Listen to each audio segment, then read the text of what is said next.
It's time to take command with former NFL tight end Logan Paulsen and former Commanders beat reporter Craig Hoffman. What's up? What's happening? Happy 4th of July or later, depending on where you're listening. Because this is a podcast. You can listen anytime you want. It's our holiday mailbag. I'm Craig Hoffman. He is Logan Paulsen. Thanks for checking us out here as part of your holiday weekend. We thought it'd be pretty fun. It's the middle of summer, obviously. Not too much going on. Thankfully, this is the time of year where if there's things happening with your team, they're typically not great unless you got a player that has been franchise tagged and you're waiting for that deadline to pass. We've been through that a couple times, seen some extensions this time of year. But typically this is please don't let my phone ring season for coaches. So we thought we'd ring up all of you and get some mailbag questions in, and you guys delivered. So we got some good ones, Logan. You ready to go and help people celebrate their holiday with football and nonsense? Yeah, absolutely. Enjoy the barbecue or enjoy barbecuing while listening to our podcast, right? There you go. And there is a barbecue adjacent question to close out the pod. So I'm very excited for that later on. We need to help settle a debate that someone asked me about. So Logan doesn't know that question yet. There's two questions that Logan doesn't know about. That's one of them. But we'll get to that debate on the back end of the podcast. We did get, and this happens. I just want to acknowledge. Obviously, we're not going to have time to get to a lot of questions because you guys submitted so many, which is great. We appreciate the enthusiasm, and don't be afraid to submit again in the future if yours doesn't get answered. But we got some questions like this from Big Bad Brand. Said any notable names that you think won't make our 53 due to the numbers game, but could they find their way on another team before the season starts? Yes, but we talked about that before. I did a whole thing on that on the Hoffman show with Michael Phillips. So some of these we're skipping because we've answered them before. The good news is it's a podcast, and you can go back and you can listen to that archive whenever you want. Yeah, and I think, anytime we're talking roster decisions, I'm always a big believer.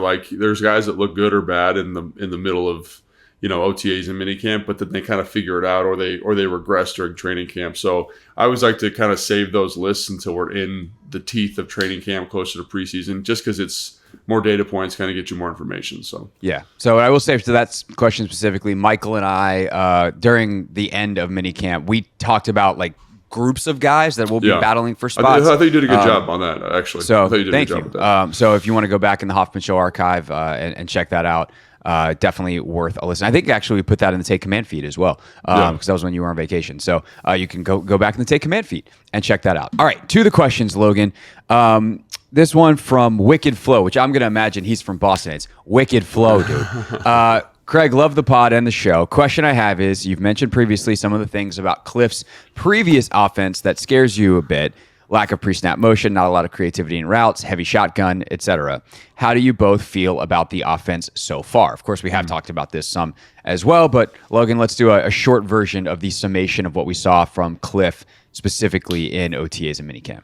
Yeah, well, the OTA minicamp structure is a little bit different than what it's been because it's been predominantly 7-on-7. So, in those types of 7-on-7 periods, you're not going to get a fully fleshed out version of the offense. But I think with the stuff that we did see, I was relatively pleased. I saw multiple different personnel packages. So we've got some 12, some 13. We've got people lined up in kind of a fullback spot. We've got empty with tight ends, we've got empty with wide receivers, we've got empty with running backs, and that's not totally unusual, but I like that they're in that kind of early flexibility already. And then I like how you mentioned the lack of pre-snap motion, or the question mentioned the lack of pre-snap motion. I thought I saw enough of pre-snap motions and shifts that you can tell that's something Kliff is thinking about critically and trying to get implemented in the office, in conjunction with the things that make his offense good already, which are the tempo, kind of the air raid, I'm going to say air raid in loose quotes here, kind of this spread them out version of the offense. Air raid inspiration. Yeah, correct. And I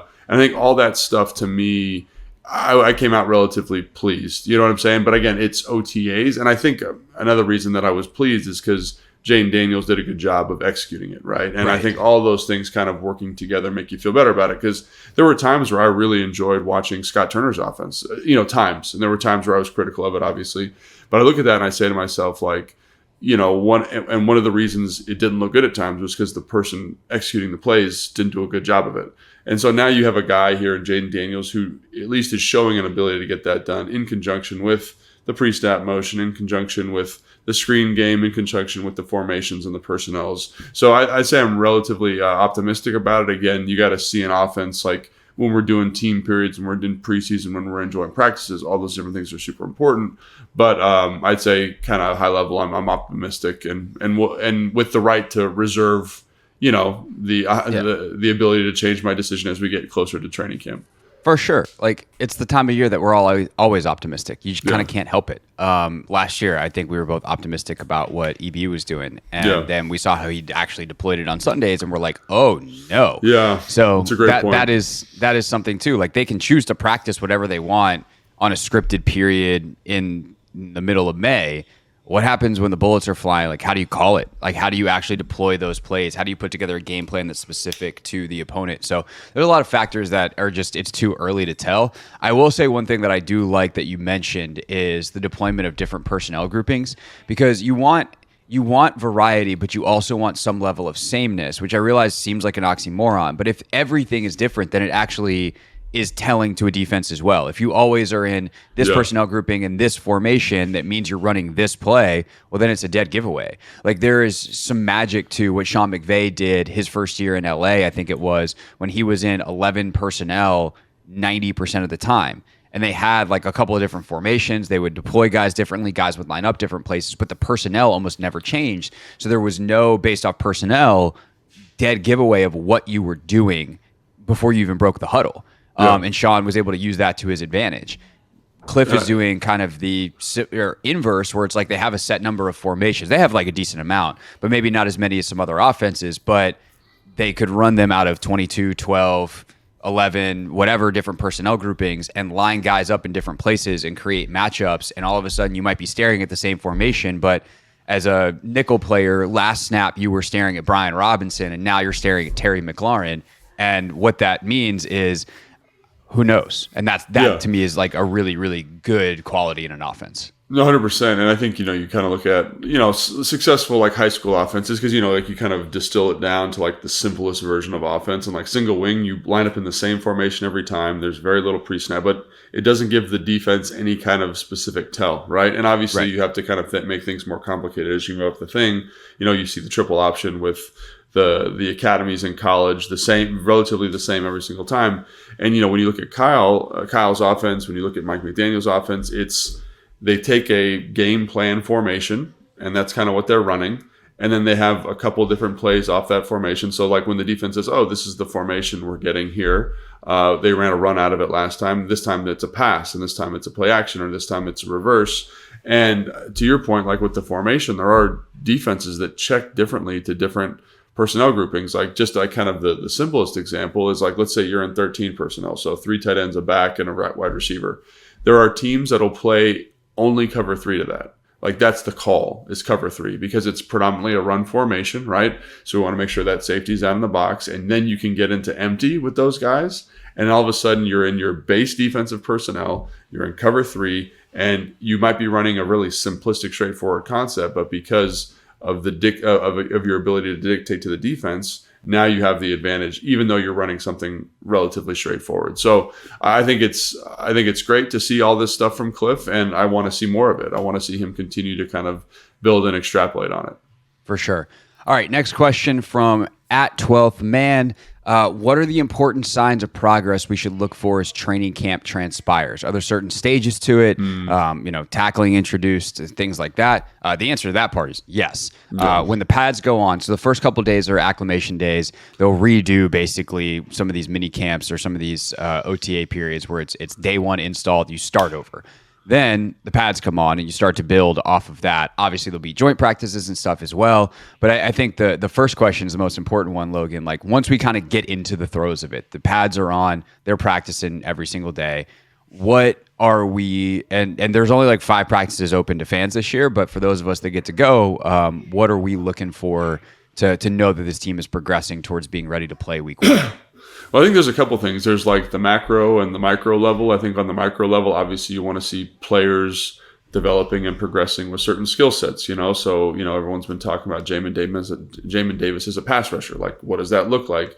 Jahan Dotson getting working his releases versus press, man-to-man coverage. Like, what does that look like? So there's those types of individual progressions. Brandon Coleman playing left tackle. What does that look like? Has he developed this tech? Has he cultivated his techniques? Does he schematically understand what's happening? And then there's kind of the level above that, which is the defense and the offense. And I think when you're looking for there is just kind of how sharp everything looks. Like, are they having a lot of do-overs? Are they having a lot of kind of missed assignments? And that can be hard to tell sometimes when you're watching, but you can feel it. Like, when I watch a lot of film, obviously. And so, like, there's times you're watching a game or you're watching, like a high school game or a college game or whatever it is, and you can tell the spacing just isn't right, and that's something that hasn't been detailed. And you see that in NFL practices too, but you see it way less because they're professionals, obviously. But like, right. if every day you go to practice and you're like, man, those two guys are pretty close to each other, or that didn't time up with the quarterback's drop, like offensively, then you say to yourself, that's some stuff that they got to work on, and the offense isn't progressing exactly the way they want. It's the same thing with the running, with the run game stuff. Like, are the double teams, is the offensive line, building these interpersonal relationships to kind of work a double team and understand that, when the linebacker is plus strong, it looks like this. And when he's plus weak, it looks like this, right? And like those subtle variations and nuance, and then the timing of the back to the run, there's a lot of kind of, like subtlety there, but it shows the health of an offense. And when you've been around an offense for a long time, like when you've been guys have been in an offense for 3 or 4 years, you go to practice, you're like, oh man, like that's pretty crisp, that's pretty sharp, that's really well executed. They understand the details and the variation of this offense. And so I think that's something I'm going to be keeping an eye on. But you mentioned like the pad day is important. The first, like I know people want to poo-poo the preseason. First joint practice is extremely important. Preseason is important. And like those are, to me, like the really big markers of training camp. And you just want to see kind of, again, generally, that consistency of the offense developing in terms of timing, spacing, rhythm. And then the defense is kind of the same thing. Like, how are they matching certain concepts? How are they checking versus challenging shifts and motions? Are they communicating? Well, I think that's a big thing for me is how is the defense communicating, and are guys playing fast the football? And ultimately that's what you want to see at, as they get through the pads, as they get through the first joint practice. I think I keep thinking back to last year, when we went to Baltimore, everyone was really juiced about how practice had been going in Ashburn. Then they went to Baltimore and it was kind of like, actually the front's playing okay, but the back end looks a little bit out of sorts. And so again, it's a good opportunity to be like, hey, it's not going to be perfect, but are they playing fast? Are they playing confident? Are they getting stuff communicated? Are they playing the right techniques versus a different opponent? And so that's all the ways you kind of grade that progression going forward. Yeah, and the good news is the Commanders have multiple joint practices this year. They have Miami, and then they have the Jets as well. You have the preseason games. I also think that we poo-pooed preseason games often. It's just like, they're preseason games. But there is an element to that because you're not game planning and all that kind of stuff. But there is, I think I appreciate more now seeing the practices this spring. I appreciate the attention to detail and kind of the consistency and level that we see versus in the past in terms of communication and all those types of things. And so are we seeing that in the preseason games, I think is a really vital question. Do we see is the third unit creating turnovers like they are in practice? Like things like that, just because that speaks to the coaching and the consistency for everyone and their players' ability to receive information. So again, it's not the biggest deal in the world, but it is what we have that time of year. Those are the checkpoints, I think, along the way. And I think that there's a general attitude that Dan brings as a head coach that he's going to care about the preseason. He's going to want to go out there and win. He's going to go out there and compete. Not that he's going to be like, okay, well, let's make sure of it because we're going to game plan and we're going to own these guys. He's just like, no, we're going to go out and Dan would be like, we're going to go out, and we're going to kick some ass. And it's like, okay, that's the Dan Quinn way. And I'm curious to see how that does play out in the preseason. I think the other big thing, the most obvious one to double click on the player stuff is Jaden. What's the most important thing is Jaden Daniels consistently being the best quarterback out there and reminding us why we felt the way we did in the spring, which is that he should definitely be QB1. Hopefully it's a little bit closer just because Marcus is playing better as QB2. We'd like to see some improvement from Mariota for sure to push Jaden.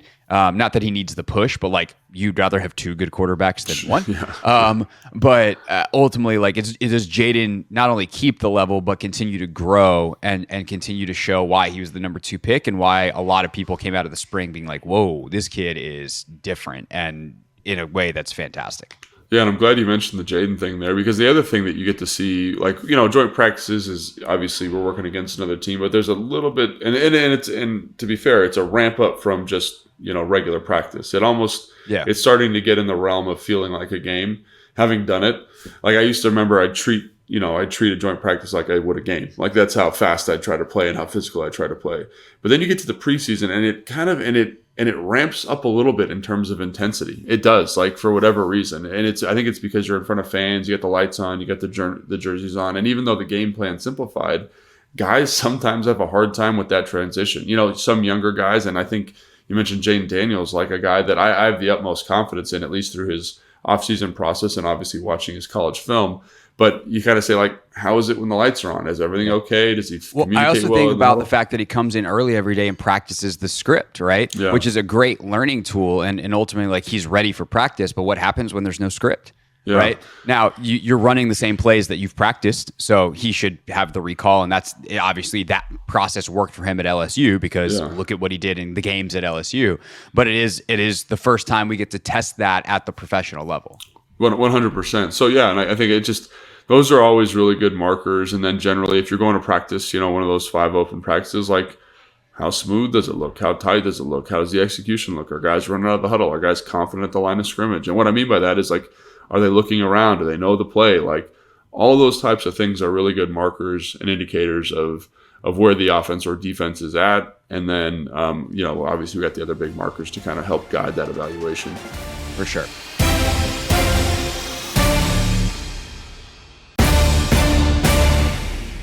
All right, mailbag part 2, Logan, is general football / NFL questions. Tim Smith asks, if a separator is knowledge, why collectively bargain away being able to be with coaches more for class time? One would think that would benefit vets. And so to explain this question a little bit further, over the course of the last few decades in the NFL, the offseason has been shortened and shortened and shortened.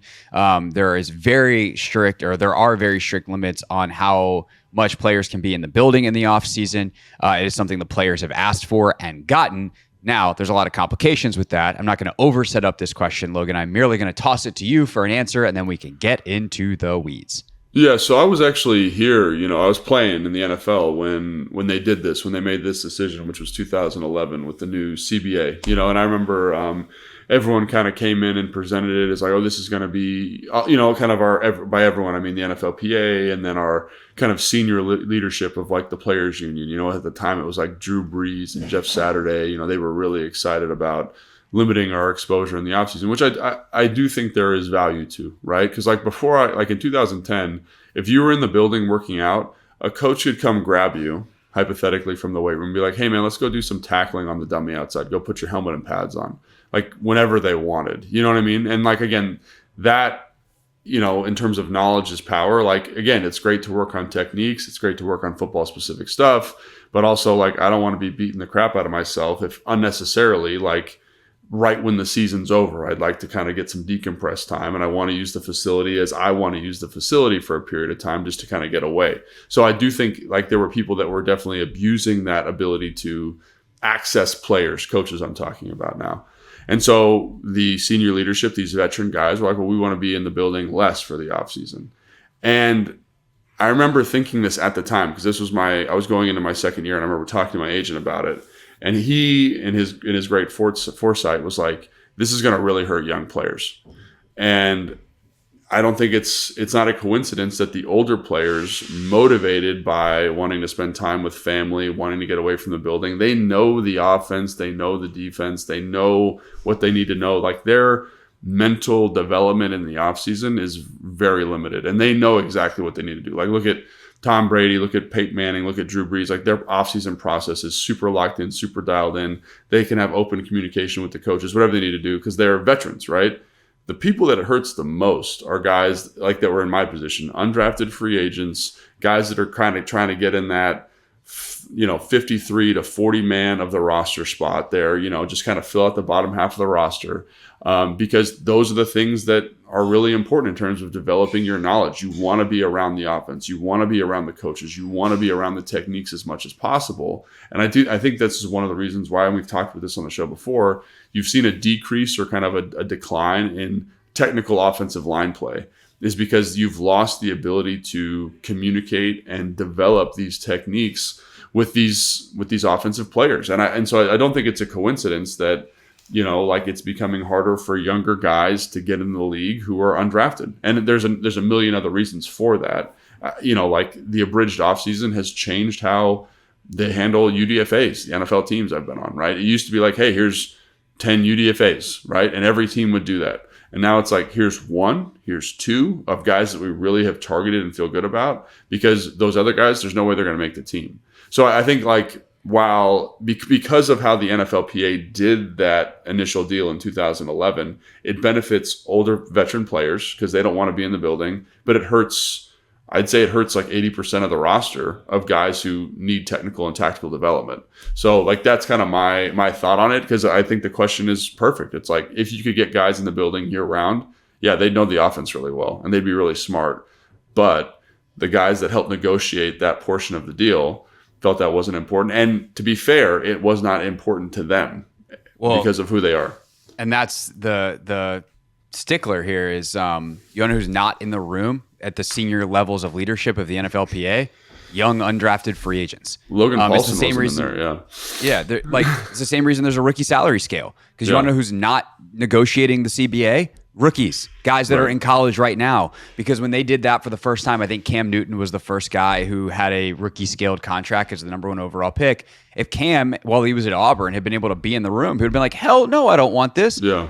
Last year, Matt Stafford 2 years prior signed some ridiculously massive deal with the number 1 pick with the Lions, one of the higher paid quarterbacks in the league. Yeah. Cam comes in and he's got the rookie salary scale. I think I remember it was Sam Bradford made $65 million, then Cam made 21. Yeah. It's just to give you an idea of how drastically that switched in an offseason. Right. And so, Cam wasn't in the room to fight for himself, and nobody was going to fight on his behalf, because ultimately the vets were like, oh, sweet, this is more money for us. Which is funny because it doesn't always actually play out that way. Correct, what actually wound up happening is it backfired, and now teams are like, well, we want rookie salary scale guys, as many as we possibly can, and then we'll just pay if you're like, you superstar, we'll pay you a boatload of money, and we'll try to fill out the roster with the cheapest guys possible. And the NFL's middle class got slashed / older vets that had really important roles on rosters in terms of winning football games. It's like, we'd rather take a flyer on a young guy who's cheaper anyway. So good job on that. But when we talk about the in the building stuff, I totally agree. I just think I don't often like talking about the amount of money that guys make in the league, because it's a multi-billion-dollar industry. Right. They are ultimately the most important labor, and y'all deserve it as players. But I also don't think it's unreasonable to ask you to work a little bit more than just the season. It's a 4, 5, 6 month season, depending on how you want to look at it. And then you have, 7, 8 months if you want to include OTAs and minicamp. And it's like, okay, well, you get 4 months off, and dudes are making how much? I don't think it's unreasonable to require guys to be in the building. Even the mandatory minicamp or the voluntary OTA type stuff, I'm like, I have no problem if teams want to make that mandatory. Right. But I think it's actually deeper than that. I think the bigger thing is, like you said, being in the building, having access to coaches if you want it, and then also the actual physical working out. Because we've seen this happen a couple of times in recent years where guys get hurt working out with their private trainers. And you have to work out with a private trainer or work out on your own in some capacity, because you have to be ready for the season. You have to be ready for OTAs. You have to stay in shape. But if you work out and get hurt away from the facility, which is always a risk, it's just part of training, you are eligible for the non-football injury list and or getting cut. Yeah. And if you were working out at the facility, you'd be you're now hurt on the team's time, and you go on IR and you still get your money. So there is a practical purpose to renegotiating this in a future CBA to allow guys to be at the facility, or at least to figure out some kind of carve out on that. Hey, if I'm working out in the off season and I'm under contract and I'm in a football workout, even if it's with a private trainer, is there some liability, that we can Protection, negotiate? Yeah, some protection. Thank you. That we can negotiate. So there's a lot more factors to this that are, maybe less boring and less sexy. But I think on the biggest picture, to the heart of Tim's question, yeah, if there was a way to say, hey, coaches can't go make you put your helmet and pads on, but there is more classroom time. There is the ability to talk in the offseason. It's not as restrictive, and guys are in the building more. I think that actually would be good for the league, and the product would ultimately get better as a result, and players would be better as a result. Yeah, and I think that's, again, like you're going to get a lot of pushback from players because they really value their time. And I think it's important, again, to acknowledge, having been on that side of it, like how much of a grind the season is, man. Like I've roughly talked about my schedule before in season. Like you're in the building, or at least I was in the building at like 6. I didn't get home until probably 7:30. Like, and that was pretty consistent, like almost every day. Obviously Friday's a little bit different because that's kind of your lighter day, but like you're grinding, you know what I mean? And the coaches are grinding. And so I understand why guys don't necessarily want to be in there, but there's a lot of things that you have to do to get better at your craft that you don't want to do. Like I honestly don't want to back squat. I don't want to back squat all the time, but I know it's going to make me stronger, right? I don't want to watch film all the time, but it's going to make me a better football player. And so sometimes I do feel guys need to kind of have their hand held a little bit, like kind of be like forced to take your vitamins. Like that's the best way I can put it. Like this will make you better. And I understand you want to give guys more autonomy. You want to give them more freedom. And I honestly, I think that's one of the reasons you see the rise, like the explosion, quite frankly, of these personal coaches that are skill-based in terms of their teachings, right? You get like your Duke Manyweathers, you get your, like the pass rush specialists that are all over, the route specialists. It's because they don't have that access in the building anymore. And those guys do have value, but I do think their value would be significantly less if you could go to your coach and be like, how do you want me to run this route? You'd be like, oh, I want you to run it like this. This is a release I want you to use. And you're like, okay, cool. I don't need to go see, and like, I do a little bit of that myself. And the one thing I'm always negotiating is I don't want to give you information that is counter to what your coaches want, because ultimately those are the dudes that are gonna allow you to make the team. Is that guy right there? So I do think it's a really complicated, nebulous thing, and I think the players thought they were doing something that was going to benefit themselves, but I think it hurts them, especially young players, young developmental guys. It hurts them tremendously. Yeah, no doubt about it. CBA just got renegotiated too a couple of years ago, so I think we got a while before the next one's up. So probably not any changes coming to that anytime soon. But great question from Tim. All right, next question from let's see. Do we want to go this one? Let's go this one from Benjamin. Is a good player on a great contract more valuable than an elite player on a top-of-the-line contract? And Benjamin also specifies a great contract, good player, which is a reasonable expectation for a first-rounder, more valuable than an elite player on the top-of-the-line contract, like, say, Brandon Ayuk. I see what you're saying. So first off, if you get a good player on a great contract, that's great. That's good for your team. It's good for team building, period, right? Because it financially allows you to do more. You get a good player under contract.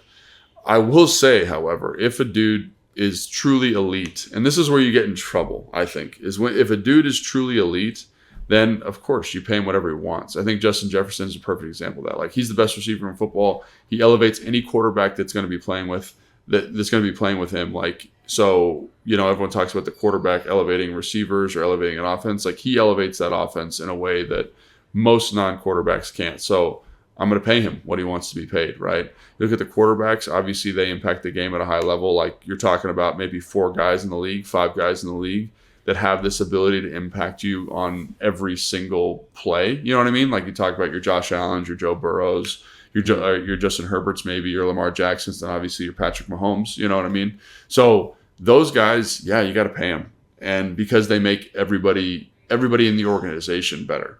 However, unless they're one of those guys, which is a very, kind of small margin you're aiming for, I think you're looking for good players on good contract values. Like, that's really when you look at like the San Francisco 49ers, when you look at, I think Detroit Lions might be a better example. Like, when they had Jared Goff on like a really, like, that's not a great quarterback contract, but it's a very team-friendly quarterback contract, and he was playing as a good quarterback.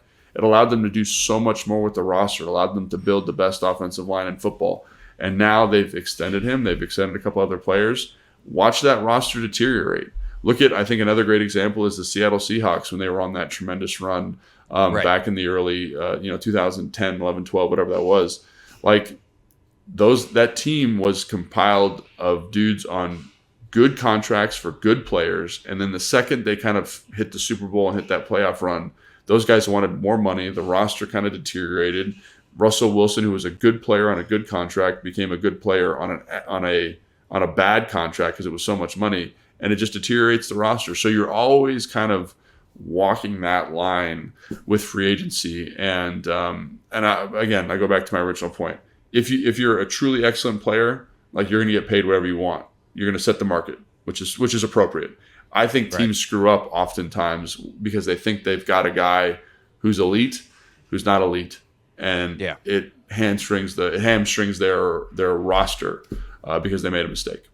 No, totally. And it's really tough to look at your guy and be like, hey man, you're really, really, really good, but you're not elite. Right. And that is not something that players want to hear. Because they feel like, oh, you don't believe in me, you don't believe I can take another step, whatever. But it's just like, hey, like, do you want to win or not? And that would be kind of what the GM has to find a way to say much nicer than I just did. But this is also why, to just build off that, there's nothing more valuable than a great player on a good contract. Right. AKA, you get a guy who pops early, and you have, especially at the quarterback position, a truly great player on a rookie deal. It's why the rookie quarterback timeline is so valuable. And that if Jaden Daniels, for instance, for the Commanders, can be really, really good or even great in the first 2 years of his deal, and then when you have 3 years where he is great on a rookie contract, it is the most valuable thing, maybe not just in this sport, but in all of sports anywhere. Because it allows you to overpay other guys. And if you have a really, really good player that's maybe not elite but wants elite money, but you know that you have a chance to win a Super Bowl and he's going to really elevate your chances, you can pay him that. And those are the kinds of decisions you can't make once you've signed that quarterback to monster money. And so, that becomes really, really valuable. And obviously the Seattle example is about as good as anyone you'll ever see with what they were able to do with Russell Wilson back in the day. But there's plenty of others as well that, we've seen, Cincinnati, some of the success they've had, some of the guys they've brought in when Burrow was on the rookie deal, Mahomes and what they did with that roster early with him in Kansas City. And now they've had to make some tough decisions, Tyreek Hill, L'Jarius Sneed, et cetera, because they've paid Mahomes what he's worth. Now, Pat's worth it because he's, not just the best currently, maybe he's the best ever by the time it's all said and done. But the decisions you have to make and thus your margin for error becomes a lot more difficult and a lot smaller once that quarterback especially, but also, other elite players who cost a lot of money get paid. Yeah, and I think, again, like you mentioned Jaden Daniels, and one of the things about him that I thought was really interesting is, like, even if he's above average, that quarterback value is tremendous. Yeah. Like, he doesn't even need to be good. He just needs to be above average for you to be reaping the benefits of that. I think you see that kind of as a case study with Brock Purdy in San Francisco. Like, his first 2 years specifically, like, he was average to above average, like probably top maybe 17, 15 quarterback in the NFL. But elevated by the roster, elevated by the play caller, and was able to develop into somebody that is now like a good player. You know what I mean? A guy that you're like, man, he's in the conversation as a top 12 guy in the NFL, which is great. But the value of him just being average was tremendous for that roster for a long time, right? It kind of covered up some of their other quarterback issues, their mistakes they made because he was just average. And then you mentioned Patrick Mahomes, and Patrick Mahomes to me is so interesting because he's the best player in football on a really good contract value. And everyone says, oh, he's making $500 million or whatever it is. But like the way that they structured that deal over 10 years, it allows the team, because of how the salary cap goes up every year, it fixes his cost, even as the salary cap goes up. So they have more. Which is why they just redid it, by the way. Yeah. They redid it, what was it, last offseason, I think? Because they're like, okay, you're now officially underpaid. Yeah, right. But I think like that's when you sign deals like that for players like that. Like, even though that seems crazy, if that's the dude and you're able to fix his contract value for 10 years, again, they just redid it. Like, it does so much for your team and so much for your ability to construct a roster around him. So I think it's obviously the sweet spot there is that like good player on a good contract, right? But if you have that guy, like, think of your Aaron Donalds, your Justin Jeffersons, We mentioned the quarterbacks. It's hard to think of other players that deserve that max contract value, but there are guys that do. And when you see those guys, you just got to pay them. As a GM, I guess is what I'm saying. I'm looking for those good players on good contract values and building the team around that. And one of the points that you pointed out, Craig, I think, which is great, is the thing that the main tool that allows me to do that is getting a good quarterback contract in terms of value. No doubt. And the best example in history is Brady, who just took pay cut after pay cut. Yeah. And they were able to, it's not like they went out and signed a bunch of stars, but they just were able to keep the team together and have really solid players all around the roster because Brady didn't cost what he should have. I had a talk with Scott Pioli when I was in Atlanta about that specifically. And he's like, I know it doesn't seem like a lot of money going from, and I think this is crazy to talk about. He's like, they were talking about, it was like $17 million a year or $15 million a year, which now for quarterback contracts is wild, And he was saying that one of the things that $2 million allows you to do is like re-sign a guy like Mike Vrabel, right? Because you can give him that money, and that adds up over the course of the contract, where you're able to keep around, veteran leadership. You're able to keep around a developmental guy maybe that you wouldn't have been able to keep around otherwise, and you're just generally able to strengthen the quality of the roster. And so that's smart footballing by Tom Brady, again, who for him, he's making a ton of money on endorsements. Yeah. He's doing all this other stuff. And at the time, was married to a supermodel who was worth $1 billion. He made hundreds of millions of dollars in his career and was the second richest in his household. Yeah. No, and so again, it's the more you can do to kind of think about it as more like to keep the backbone of the roster intact. The more you can do to do that, I think the better you are. And again, you do that through favorable contract values. For sure. All right, a couple more fun football questions and a couple of fun non-football questions. This one came to you, Logan, on Instagram from John, who said, tight end seems like a position that a lot of guys can transfer into. We've seen Logan Thomas, quarterback, Antonio Gates, and others, Tony Gonzalez, for basketball players to tight ends. But it's also this really difficult position where it's part O-line, part wide receiver. So how do you square that? And would it just make more sense for an Antonio Gates or a Tony Gonzalez or a Logan Thomas to learn wide receiver or offensive line versus this combo position at tight end? Yeah, I mean it's a really good question, and one that I've had a really hard time kind of navigating because everyone kind of seems to just put the transfer guys there, and I think part of it deals with the fact you're not dealing with crazy athleticism. And so what I mean by that, let me just stop you for a second. So if I'm playing left tackle, for example, I'm going to be 6'4" to 6'7". I'm going to be 330 pounds, and I'm going to have to do something very specific in terms of pass protection, right? It's very technical, very athletically demanding, and that's really, really hard to learn. That's very, very hard to learn. And then if I'm running routes like a receiver, I need to be insanely fast, right? Insanely great deceleration. At tight end, there's a little bit of a gray area, right? There's athletically, there's a little bit of a gray area. You need to be a great athlete, but it's not the top end speed of a receiver and the top end deceleration qualities of a receiver, and it's not the technical ability of the offensive tackle, right? So you get away with being an okay pass protector. You can get away with being an okay route runner, because you're a little bit bigger, you're running routes against worse coverage players, and that's why guys like Antonio Gates are able to murder. And again, Antonio Gates is a great route runner and great feel for running routes, but they basically put him in a position where you're going to run routes. You cannot win a route versus an elite defensive back, but you can win a route versus a linebacker or safety. And so let's put you out there. And so again, while the position mentally is very complex and very nuanced, the ability or the challenge technically is not there the same way, because the max speed, the max deceleration values aren't the same. The size, technical element of the offensive line aren't the same. So you can get away kind of parking somebody there in an offense and being like, hey, we'll give you a year or two to figure it out. Yeah, the harsher version of it is if you're too small to play O-line and too slow to play receiver, you just fall into tight end. Yeah. Because you're too small to play O-line, you're 6'6" and 280 pounds. Okay, well, that's a perfect size tight end. You're too slow to play receiver at 4'6", 40, which amongst any mere mortal is so fast. That's always a fun thing, Craig. Have you ever? I'm sure you've done this before. When someone's I could run a sub 540. I'm I bet you can't break 5'5", and they're like, no, do it. Let's do it right now. And you're at a you're in like the parking lot of like a bar and you time someone and they're running like a 6 flat. Like people don't understand how fast some of these dudes are at the sizes they are. Anyway, go ahead. It's a 5'2", which is like incredibly like that's O-line speed is so fast.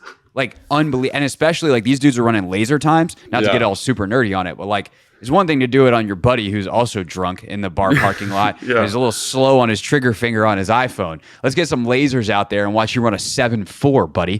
Like it just is what it is. It's really, really fast. So like, if you run a 4.6, you're probably not playing receiver in the NFL. And if you're running 4.6 because you're a little bit bigger, you're 6'5", 250 pounds. Like, well, now you're actually pretty quick and still very, very good sized tight end. So if we can teach you how to block decently enough, and you have the route running ability of like a not quite NFL caliber, but really good college level wide receiver. Well, you're going to be a really, really great pass catching tight end in theory in the NFL. So it kind of falls into that way. It is incredibly mentally demanding. There is a ton, and that's why not everybody can do it. Like Tim Tebow should have been an awesome NFL tight end when he tried to convert. He wasn't. He just didn't have it.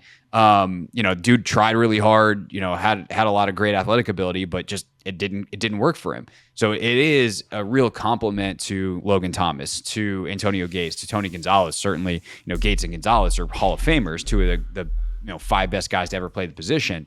Travis Kelce was a college quarterback when he got to Cincinnati and then ultimately converted. So it is mentally demanding, but that's kind of the physical nature of it. Just lends itself to too small to play O-line, too big to play receiver, perfect tight end. And I think the other thing is like everyone hears those names and says, oh, it happens all the time. But it also happens all the time where people don't make it. I played with a guy in Atlanta. Alex Gray was trying to play tight end after playing rugby for a while. He was an excellent athlete, like really tremendous. Didn't work out for him, right? He just couldn't, it just didn't click, right? And then you look at a guy like Sammy Reyes, who has everything you want, physically. Just doesn't happen because they don't understand the angles, they don't understand the physicality, and they don't have. And I think the other thing about those other guys you mentioned, the Logan Thomases, Logan's a little bit of an exception, but like your Jimmy Grahams, your Antonio Gates, who was the other? Gonzalez, right? Like they are really, really, really good receiving tight ends. So they have this card that they can lay on the table and be like, I will get open. So the technical nuanced blocking element of the position is not as important. But if you don't have that card you can lay on the table, i.e. Sammy Reyes or, Alex Gray is the other guy that I was talking about, then you have to be really good at blocking. And that becomes the thing that's really, really technically challenging for a lot of these guys to figure out. So if you can run routes and get open, like we'll find a way to get you on the field, I think. And I think that's one of the reasons Logan Thomas's story is so interesting is because he kind of did it the other way. He proved himself as a blocker with a little bit of pass game upside, and then made a career of it. But again, the thing that saved him was the pass game upside. And I think when you look at tight ends now, like to be a true blocking Y in the NFL, like you have to be of a special cut. And that's why you don't see these tight ends often transfer these basketball players transferring from their other sport to the position, because to do that, to block, because it is so complicated. It's like the martial art element. And so that pass game ability is something that makes it a little bit easier for those guys to stick around. It's also why we think about the greatest tight ends of all time, and some of them are conversion players, Graham, Gonzalez, Gates. They're not converted. They're not the converted left tackle. I don't know who the best converted left tackle or tight end is. I'm sure there's been some great ones, and you know the history of the position better, considering Jason you played Peters it. Probably, but because you played tight end in college and moved to tackle in the NFL. Well, I'm talking about the other way, the guys who were went to O-line. The physicality, O-line. That's the thing, is the physicality of offensive line for any other sport is absolutely insane. I think Jordan Mailata is maybe the best one, this rugby player that moved to left tackle. Yeah. But again, he's a unicorn because he's the one guy who's been able to do it at a high level. And I think that the angles, the physicality, the hand placement, the technical, it's so technical. I wish I could explain it on this show. To play offensive line is insane. So it's just a really hard position to transfer to from a different sport. Yeah, and he's had the great mentors and maybe the best O-line coach in football in Jeff Stoutland, who's been able to help him in Philly.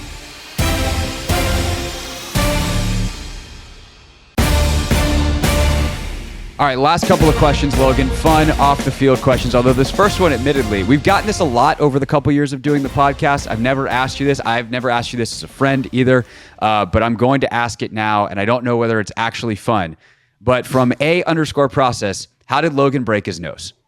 I've done it probably 8 times. So, like, I was playing soccer, and I went up for a header, and somebody hit me with their head in the nose. So that was one. Oh. My little brother had a yo-yo that he was spinning around his head, and I came around the corner and hit me right on the bridge. That was 2. I was playing basketball, went up for a rebound, and somebody was coming down with their elbow, hit me right in the nose. That was 3. Ew. And then I was playing tag with one of my friends, and I got pushed, and I fell into the ground. That was 4 or 5. And then there was a couple in there. And then obviously the one that everyone knows is the one where Cooley changed my face mask before practice. And I told you the story, right, Craig? So like so Cooley wanted me to get a smaller face mask. Like I had this crazy offensive line face mask that covered my neck, which I liked because people used to try and grab my throat, like to kind of fend off a block, you know? So I liked having the extra little bit of protection there. And Cooley's like, it doesn't look good. Your swag is minus 1,000. It's going to affect your ability. Met? Yeah, it's going to affect your ability to make the team. And I was like, nah, I'm going to keep it. And so one day I went up to a special teams meeting and I came back and he literally gave me like a 2-bar, like not quite a kicker face mask, but pretty gosh darn close, right? And so I went out to practice because I didn't have time to change it back. And I was playing fullback on a scout team play. And I had a lead play on Andre Carter and I hit him. And I remember like just getting a splattering of blood on the inside of my face mask. And I was like, I think something's probably wrong with my face. So I went to the trainer and I was like, is something like, what happened? What's going on? And he was like, oh, I think you broke your nose. And so I went in, got an x-ray. They're like, yeah, you broke your nose. And I remember talking to the doctor and he was like, oh yeah, we don't do surgery for this. We don't fix this type of break. It heals on its own. Don't worry about it. And I remember the next day, and the head trainer still will text me about this.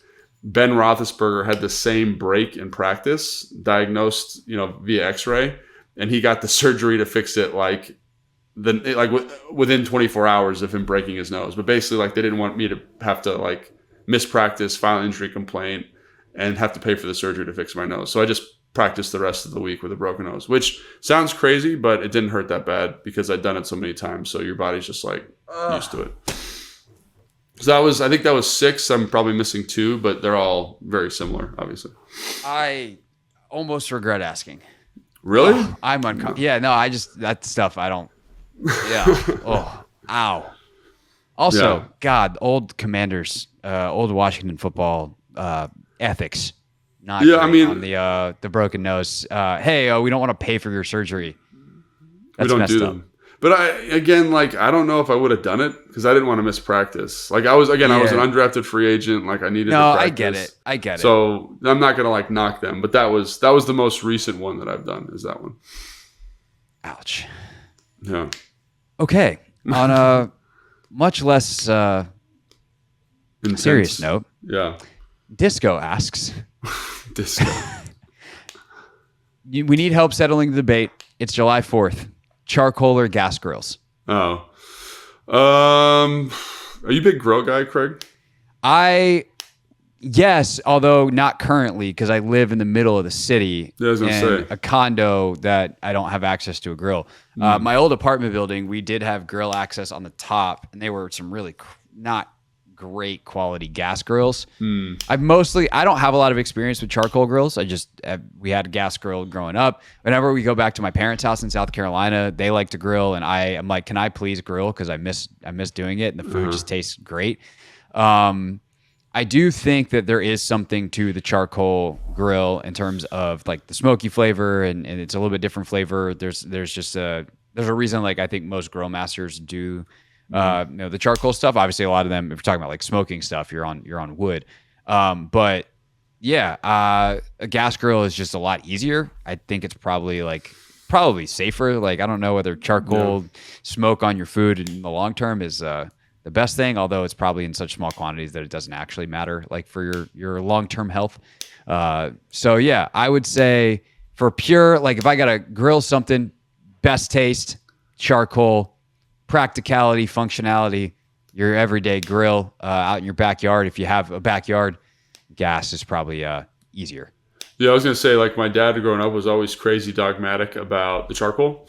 Mm-hmm. And so we would set up the grill, and it was always this crazy process where it's like, we got to get the charcoal out. We got to make sure it lights, and you'd be watching it like from inside the house or like, on the porch, wherever you're doing the grill. And it would just take like an hour and a half or 2 hours to make sure the coals were all right. And then you put the food on. So like if we were going to eat at like 6, to start the process at like 3 o'clock, just getting everybody for that. organized. And so then when I started using a gas grill, like my father-in-law had one, and I was just like, this is so much easier. It's just like, oh, we want to cook right now. Oh, I'm just going to turn this on and we're going to have fire. We're going to cook this. It's like, oh, we can turn it up and down. Yeah. That takes 5 seconds. You're like, great, let's do that. So I became a convenience griller. And again, like I think you're probably right. The taste is probably a little bit better with the charcoal, but is it worth 3 hours of getting your coals ready?